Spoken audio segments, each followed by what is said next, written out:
Hello. It's 7 o'clock in the morning and I'm up here in my attic trying to make a video before this place turns into a bakehouse. And that's why I'm up here early and that's why I'm recording early. And I was going to make a video about shenanigans in a Cambridge council. I will probably do that as well, but maybe later on tonight. Meanwhile, I opened up my mail programme and discovered a Daily Telegraph, the Saturday morning Telegraph edition, with this shocking headline: exclusive. The Telegraph seem to be the only newspaper now that is actually coming up with real stories and investigative journalism. Ministers had chilling secret unit to curb lockdown dissent. So, look, this always happened. During the Second World War, there were all sorts of things the government did to hide accidents and discrepancies, so that people didn't get too depressed. That was the idea. There were a couple of awful accidents where anti-aircraft fire killed civilians. The news of that was always suppressed. That sort of thing. Or the crime rate. I always understood the crime rate during the Second World War was lower because people, well, the criminals were in the army, not a bit of it. The criminals were avoiding the army and they were raiding houses during air raids. They were going in and looting houses while people were stuck in the air raid shelters. This was very heavily suppressed during the Second World War for their own safety. They didn't want people to hesitate to go into the air raid shelters because they were afraid of their personal possessions. Now, this is the same thing as the for your own good idea that happened during a certain illness which shall remain nameless. I'm not going to use the words because that's going to flag up stuff on YouTube. Another example of people telling other people for your own good you shouldn't talk about this sort of thing.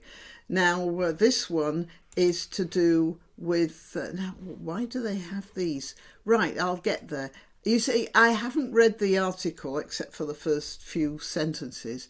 And so what you're seeing now is basically a reaction video. But I thought this was so important, it had to be got out as soon as possible. And it's only happened. You'll probably get a lot more stuff if you, by the end of the day. But yeah, I'm first because of the attic. All right, before I carry on, I want to tell you I'm Granniopteryx. I'm on YouTube, Rumble, BitChute and Minds, also on Twitter and Gab. All the links are in the description. All the links to platforms you can use to donate if you want to. But the best way you can help this channel at the moment is by clicking that like button and by sharing and by subscribing. And if you're on YouTube, checking that you are in fact still subscribed. Okay, let's just read through this article together, should we? Critics of COVID restrictions targeted by counter-disinformation team at the heart of government. A secretive government unit worked with social media companies in an attempt to curtail discussion of controversial lockdown policies during the pandemic, the Telegraph can reveal. Oh, I used the terrible word. What I'm going to do is... oh, for goodness sake, I'll just keep on and see what happens. The counter-disinformation unit was counter-disinformation. Now, that in itself is like the sort of Ministry of Truth type language, isn't it? Because we don't know whether it was, or they didn't know either, whether it was disinformation or not. What they meant was it was the counter information that was coming out of the government narrative. And that should give everyone an idea of how the government looks at the people. It was set up by ministers to tackle supposed domestic threats. Again, that's a loaded word, isn't it? So counter disinformation, that would tell people who were doing it that they were doing the right thing. You know, it would reassure them. And then this word here, threats, you know, again, so you see, nobody ever thinks they're a bad guy. Usually they're doing everything they're doing, however bad it is, for a good reason, a religious reason, a philosophical reason, a political reason. And so the people who were doing this created a narrative in the form of words that reassured them that they weren't being bad guys. And it was used to target those critical of lockdown and questioning the mass vaccination of minors.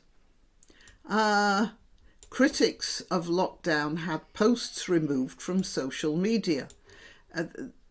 We all know that this was happening. Well, anyone on the internet knows, anyone web savvy knows. The problem is that a large part of the population, they just read the papers. They go onto Instagram to watch people swallowing weird objects, sometimes dangerous. Anyway, there is growing suspicion that social media firms use technology to stop the posts being promoted, circulated or widely shared. Oh yes, and that's happening to me now, I might say, since I stopped talking about Harry and Meghan and started talking about other social issues. Now, okay, sorry. When I was plodding along, my figures stayed about the same, stubbornly. They went up a little bit, then they went down a bit more, then they went up a little bit, then they went down a bit more than that. And it happened like that. I was watching my channel atrophying in front of my eyes.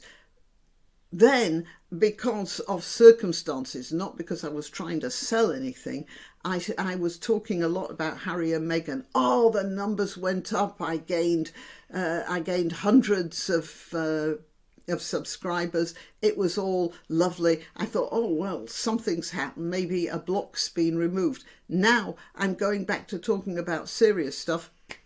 My numbers are going down again. But in a strange sort of way that it looks very much like it's being sliced up, not by people leaving, but by some sort of YouTube algorithm. That's why I keep telling you to click that like button. And I'm quite sure that, because I've been talking more about things to do with Dr. Campbell and that sort of thing, and they still don't want me to get out. So my subscribers keep telling me they've discovered that they're not subscribed anymore. That's another reason I said please check. Anyway, let's get back to this. There is growing suspicion that social media firms use technology to stop the posts being promoted, circulated or widely shared after being flagged by the CDU or its counterpart in the Cabinet Office. Documents revealed under Freedom of Information and data protection requests show that the activities of prominent critics of the government's COVID policies were secretly monitored. I wonder if I got in with that. I shouldn't think so. Small fish, you know. And artificial intelligence was used by the government to scour social media sites. The company flagged discussions opposing vaccine passports. Many of the issues being raised were valid at the time and have since been proven to be well-founded. I made a video at one point in which I said something about youngsters in schools shouldn't be wearing a certain accessory that children were supposed to wear while they were being taught. And I also, in a recent video, I said that children need to see their teachers' faces, and indeed teachers need to see their pupils' faces. The video was taken down at once. I put it up. About 5 minutes later, it had gone. There was a big sort of don't do this sign on it. I don't remember what it was. It's a big warning sign. It was greyed out, and I have a strike now. If I get 2 more strikes, then I'm off the platform. It was that serious, and that's all I said. Now, obviously, they were watching me there. The BBC also took part in secretive meetings of a government policy forum to address the so-called disinformation. So you see, anything that went against the narrative was disinformation.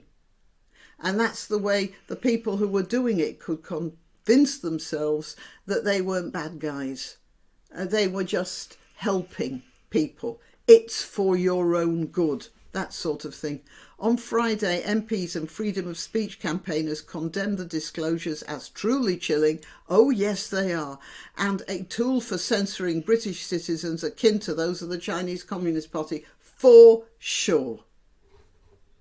Much of the government's wider work on disinformation is shrouded in secrecy for national security. So no wonder the BBC can twist the government round their little finger, because they're in it together. The BBC people are not in it for, so much for profit. No, that's wrong. Of course they are, because by cooperating with the government in this way, they know that the government is not going to make too much of a fuss when they put up the licence fee for pensioners, which of course reassures them of their own pensions.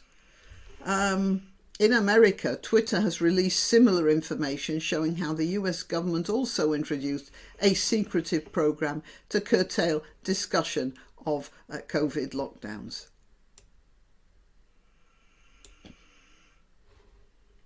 It can now be revealed that the activities of Professor Carl Heneghan,